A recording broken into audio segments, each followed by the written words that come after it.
नाज़रीन आदाब, मेरी दुआ है कि आप हमेशा खुश, खुरम और सेहतमंद रहें, क्योंकि सेहत ही ज़िंदगी है और बीमारी तो आप समझती हैं क्या है। अल्लाह आपको सबको तवाना और सेहतमंद रखे। नाज़रीन, आज मैं बात करने वाला हूँ केशराज के बारे में। केशराज मीन के बालों का बादशाह, भंगराज, बनशका। केशराज मीन के ये मेरे सामने जड़ी बूटी पड़ी हुई है। इसको हम बनशका भी बोलते हैं, हम इसको केशराज भी बोलते हैं और इसको भंगराज भी बोलते हैं। मुख्तलिफ ज़बानों में इसके बहुत सारे नाम हैं, लेकिन आम रूटीन में जितने भी पाकिस्तानी है, फास्ट एरिया के लोग हैं, जितने भी लोग हैं, इसको तकरीबन बनशका बोलते हैं। और हम छोटे छोटे होते थे तो हमारे बड़े कहते थे कि ये नज़ले ज़ुकाम के लिए बेहतर है, लेकिन जब इसकी तहकीक की, जब मैंने इसको देखा, जब मैंने समझा, तो ये ज़ुकाम का तो मुझे पता नहीं चला, ना कहीं मैंने देखा, ना सुना, ना से कहीं सर्च किया और ना इसका कोई प्रैक्टिकल किया। लेकिन ये बालों के लिए कमाल कमाल दर्जा रखती है। मसलन वो लोग जिनके बाल गिरते हैं, वो लोग जो गंजे हो चुके हैं, वो लोग जिनका स्कैल्प जो है उसमें खून की रवानी नहीं है, वो लोग जिनके सर में खुश्की और सिकरी नहीं जाती, तो उनके लिए जनाब ये बालों का बादशाह है। ये बूटी केशराज है ना, तो राज का मैं ना राज करने वाला, सुल्तान, बादशाह, जो भी आप इसको समझते हैं, लेकिन इसको केशराज बोला गया है, बनशका बोला गया है, भंगराज बोला गया है। तो ये जनाब इसके साथ जो लोग बालों की वजह से परेशान है, तो इनके लिए ये एक मोजे से कम नहीं है। इससे बाल काले भी होते हैं, जो व्हाइट बाल हो चुके हैं, अगर इसका मुसलसल इस्तेमाल किया जाए तो बाल काले होना भी शुरू हो जाते हैं, व्हाइट बाल काले। तो ये एक कुदरत का अनमोल तोहफा है, लेकिन इसको इस्तेमाल करना जरूरी आना चाहिए। और इसके बाद ये जिगर का डॉक्टर है, जिगर का डॉक्टर, मतलब डॉक्टर मानी कि जिगर को जानने वाला। ये जिगर को बहुत अच्छे से मैनेज करती है।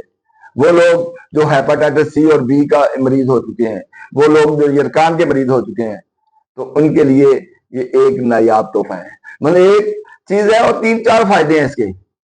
मसलन कि ये जिगर के लिए कमाल है, ठीक है। वो लोग जो हेपेटाइटिस सी बी, जिनको जनाब यरकान का मसला है, तो जब यरकान जिगर का मसला बनता है तो साथ मैदा भी जो है वो सख्त हो जाता है, खाने पीने को भी नाज़रीन दिल नहीं करता। आप इस वजह को इसको जानते होंगे, या कि अल्लाह ना करे किसी के साथ ये वक्त, क्योंकि जिगर की बीमारी आप बहुत आम हो चुकी है, फैटी लिवर, ये वो जितने भी ये लीवर के प्रॉब्लम आजकल चल रहे हैं, क्योंकि माशाल्लाह हमारी जो आजकल की खुराकें हैं, खुराक मीन के लाहौर का पानी जो है वो इतना गंदा हो चुका है। मैं ये कहता हूँ कि लाहौर के पानी में मेरा ख्याल 80% सेंक किया होगा। या तो इसको उबाल के पिया जाए। अगर हम इसको उबाल के पीते हैं लाहौर के पानी को, तो फिर ये है कि हम घर में तो उबाल लेंगे, लेकिन जब बाहर जाएंगे तो हमें उबला हुआ पानी नहीं मिलेगा। हम फिर हमारा मैदा डिस्टर्ब होगा ना। वो जैसे कहते हैं कौवा चला हंस की चाल, अपनी चाल भी भूल गया। अगर हम घर में उबाल के पीना शुरू कर देंगे तो बाहर उबला हुआ नहीं मिलेगा, और जब बाहर उबला हुआ नहीं मिलेगा, हम जब घर से निकलते हैं बाहर, क्योंकि उबला हुआ पानी हम साथ साथ तो लेके नहीं फिर सकते ना। बात का ये होता है कि हम अपने सिटी से, जैसे मैं लाहौर में रहता हूँ, तो हम मैं लाहौर से बाहर अगर मुझे 3-4 दिन लग जाते हैं, या किसी के घर मेहमान चला जाता हूँ, तो मैं उनको कहता हूँ यार मुझे पानी उबाल के देना, तो मुझे कहेंगे यार ये स्यापा कहाँ से आ गया। ऐसे मेहमानों से तो बेहतर है कि आए ना, पहले इनको खाना दो, पीने के लिए पानी दो, और फिर पानी जो है वो उबाल कर भी दो। ये सारी बहुत सारी चीजें हैं कि अगर हम उबला पानी घर में पीना शुरू कर देंगे तो हमें बाहर उबला नहीं मिलेगा, और मैदा जो है वो इन दोनों चीजों को एक्सेप्ट नहीं करेगा। तो क्या करें, किधर जाएं। और जो हमारी खुराकें हैं आजकल, ये जो हमें फ्रूट मिलते हैं ना, ये बड़ी आज अपने नाज़रीन को बताना चाह रहा हूं कि हमें जो फ्रूट मिलते हैं इन पे स्प्रे होता है। अगर स्प्रे ना हो तो फिर जनाब वो फ्रूट बचता नहीं है, काना हो जाता है, सुंडियां पड़ जाती हैं, जाया हो जाता है। तो उन पे हम हमारे जिम्मेदार हैं, हमारे फार्मर जो हैं, इन पे स्प्रे करते हैं। तो मैंने अक्सर लोगों को देखा है कि जो वो टैंकी में स्प्रे करते हैं ना, प्लास्टिक की टैंकी होती है, वो बंदे ने स्प्रे करने वाले ने मास्क भी पहना होता है, ठीक है। जो पीछे जब टैंकी वो डालते हैं वो स्प्रे वाली, तो वो नीचे भी उन्होंने शापर डाला होता है, اور ایسے سیف ہو کے وہ سپرے کرتے ہیں. یہ جو ہمارے جتنے بھی فروٹس ہیں, جتنی بھی ہماری سبزیاں آج کل آ رہی ہیں, یہ سپرے کے بغیر نہیں آ رہی.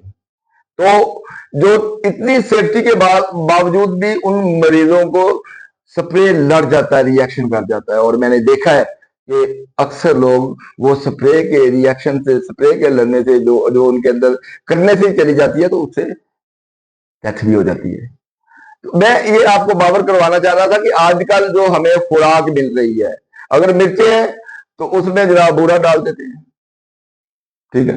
آٹا ہے تو اس میں پتہ نہیں کیا کیا ڈال دیتے ہیں. پچھلے دنوں میں ہم نے جو آٹا کھایا پاکستان میں, وہ میرا خیال ہے وہ آٹا کم اور مٹی زیادہ تھی. تو میں یہ کسی پہ نقص نہیں نکال رہا, میں کسی پہ اٹیک نہیں کر رہا, میں صرف آپ لوگوں کو, آپ دوستوں کو یہ بتانا چاہ رہا ہوں کہ ہمیں ہر چیز ناقص مل رہی ہے جو ہمارے اندر جا رہی ہے. وہ ہمارے معدے کو ڈیمیج کر رہی ہے, ہمارے جگر کو ڈیمیج کر رہی ہے, ہمارے اندر کے نظام کو ڈیمیج کر رہی ہے جو ہمیں ملتا ہے. تو پھر جائیں تو جائیں کدھر؟ کیا بندہ کھائے اور نہ کھائے, کیا نہ کھائے. اگر جینا ہے تو پھر کھانا ہے, اگر کھانا نہیں ملے گا تو پھر ہم جیئیں گے نہیں. لیکن بہت ساری احتیاط کے ساتھ, بہت ساری چیزوں کے ساتھ ہم کوشش کرتے ہیں کہ ہمیں جراثیم سے پاک اور صاف چیز ملے. لیکن کیسے ملے, کس طرح ملے, یہ ہماری حکومتیں, ہمارے وزراء, ہمارے جو ادارے ہیں جو ہمیں سیفٹی دے رہے ہیں انسانیت کے ناطے, جو انسانوں کو سیفٹی دیتے ہیں, تو وہ بہت کچھ سوچ رہے ہیں, لیکن اس کے باوجود بھی حل نہیں نکل رہا. کیوں نہیں نکل رہا؟ کہ ہم ملاوٹ کے مارے ہوئے لوگ ہیں, ہمارے اندر ملاوٹ ہے. تو یہ باتیں میری لمبی ہو جائیں گی بہت ساری. تو بات جگر کی چل رہی تھی. تو جگر کا معنی ہے کہ جگر جب ڈیمیج ہوتا ہے تو ساتھ میدا بھی ڈیمیج کرتا ہے, ٹھیک ہے. اور میدے کے ساتھ یہ ہمارے گردے ہیں, جو ہمارے پھیپھڑے ہیں, جن کو تازہ ہوا چاہیے, بہت کچھ چاہیے. لیکن یہ ساری چیزیں انسانیت کے ساتھ جڑی ہوئی ہیں. تو اس لیے ہم کوشش کرتے ہیں کہ ہم نیچرل جڑی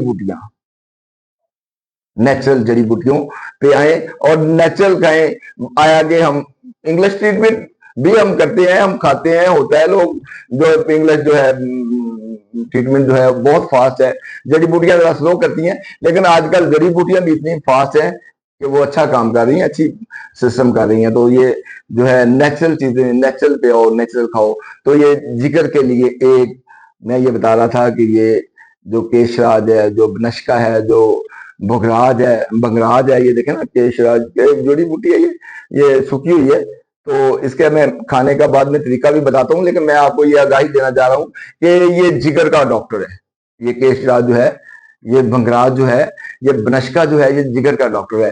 آپ اگر اس کو 15 سے 20 دن لگاتار استعمال کریں تو آپ کا جگر یہ بالکل 99% ٹھیک کر دے. جگر کو آٹومیٹکلی صاف کرتی ہے, جگر کو بہتر کرتی ہے, اور اس میں فاسد مادے ہیں جو ان کو ختم کرتی ہے, اور یہ دماغ کو ٹھنڈا کرتی ہے. اگر اس کو پیسٹ لگا کے اگر دماغ پہ لگایا جائے تو بڑی اچھی نیند آتی ہے ناظرین. یہ دماغ کے لیے, میں ایسے نہیں کہہ رہا کہ یہ بالوں کا ڈاکٹر بھی ہے اور دماغ کا ڈاکٹر بھی ہے, جلد کا بھی ڈاکٹر ہے. جیسے اگر جلد پہ کٹ لگ جائے یا جلد پہ زخم ہو جائے یا آرام نہ آ رہا ہو, تو اس کی ہم اگر لیپ کر دیں تو کٹ اور وہ جو جلد کا پرابلم ہے اس سے وہ بھی ٹھیک ہو جاتا ہے. اگر ہم اس کی پیسٹ بنا کے لیپ کر دیں تو جلد کا پرابلم بھی ٹھیک ہو جاتا ہے. تو اس کو کھانا کیسے آپ نے, اس کا آپ آئل بھی نکال سکتے ہیں. اگر آپ اس کا آئل نکال کے لگائیں سر پہ تو یہ دماغ کو سکون دے گا, جلد کو سکون دے گا, اور جو ہے اس سے نیند بھی اچھی آئے گی. اور اس کا تیل کیسے بنانا ہے میں وہ بھی اپنے ناظرین کو بتا دوں. اس کا طریقہ استعمال کیا ہے, اس کے آئل بنانے کا طریقہ کیا ہے, اس کے کھانے کا طریقہ کیا ہے, میں اپنے دوستوں کو, اپنے ناظرین کو بتا دوں.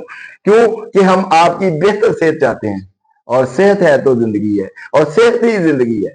تو ناظرین, اس کا آئل کیسے بنانا ہے, آپ سرسوں کا تیل لے لیں آدھا پاؤ, ٹھیک ہے, پاؤ لے لیں, جتنا بھی آپ کی چھٹانک لے لیں, یا پھر اس کا جو ہے میٹھا تیل لے لیں, یا گری کا تیل لے لیں. گری کا تیل بیٹر رہے گا, سردیوں میں گری کا تیل بیٹر رہتا ہے, اور گرم ہوتا ہے نا گری کا تیل, ناریل کا تیل. اور جو گرمی ہے تو آج کل کے جو موسم چل رہا ہے تو اس میں آپ سرسوں کا تیل لے لیں. سرسوں کے تیل میں آپ نے جناب کیا کرنا ہے, یہ جو ہے 800 گرام یہ لینا ہے, اور آدھا پاؤ جو آپ نے ہے وہ آئل لے لینا ہے سرسوں کا, اور اس کو ہلکی آنچ پہ آپ نے پکانا ہے. ہلکی آنچ پہ جب آدھا پاؤ سے آدھا رہ جائے تو جناب آپ نے اس کو اتار لیں, اس کو سیف کر لیں, اس کو پن لیں, سیف کر لیں, اور کسی بوتل میں محفوظ کر لیں. اور دوسرا اس کے کھانے کا طریقہ میں بتاتا چلوں کہ آپ نے 1 چمچ رات کو اس کو پانی میں بھگو دینا ہے, ٹھیک ہے. پانی میں بھگو کے सुबह इसको छान के आप पी सकते हैं, या इसका जो इसको ग्राइंड कर लें और ग्राइंड करके 500 मिलीग्राम का आप कैप्सूल बना लें और एक कैप्सूल सुबह और शाम खा लें। इसके साथ एक बात मेरी याद रखिएगा, मैं आपके लिए इतना कुछ करता हूं, लेकिन आप मेरी वीडियो को लाइक और सब्सक्राइब तो बनता है दोस्तों। क्यों कि मैं आपके लिए सोचता हूं तो आप मेरे लिए भी सोचें, क्यों कि अगली वीडियो आप देख सकें। और लाइक मेरे चैनल को और सब्सक्राइब जरूर करा करें, ठीक है, ये आपसे रिक्वेस्ट है। तो जनाब इसी के साथ डॉक्टर अर्शद चौधरी को और फास्ट हर्ब को इजाजत दीजिएगा, अगली वीडियो में मिलते हैं इंशाअल्लाह।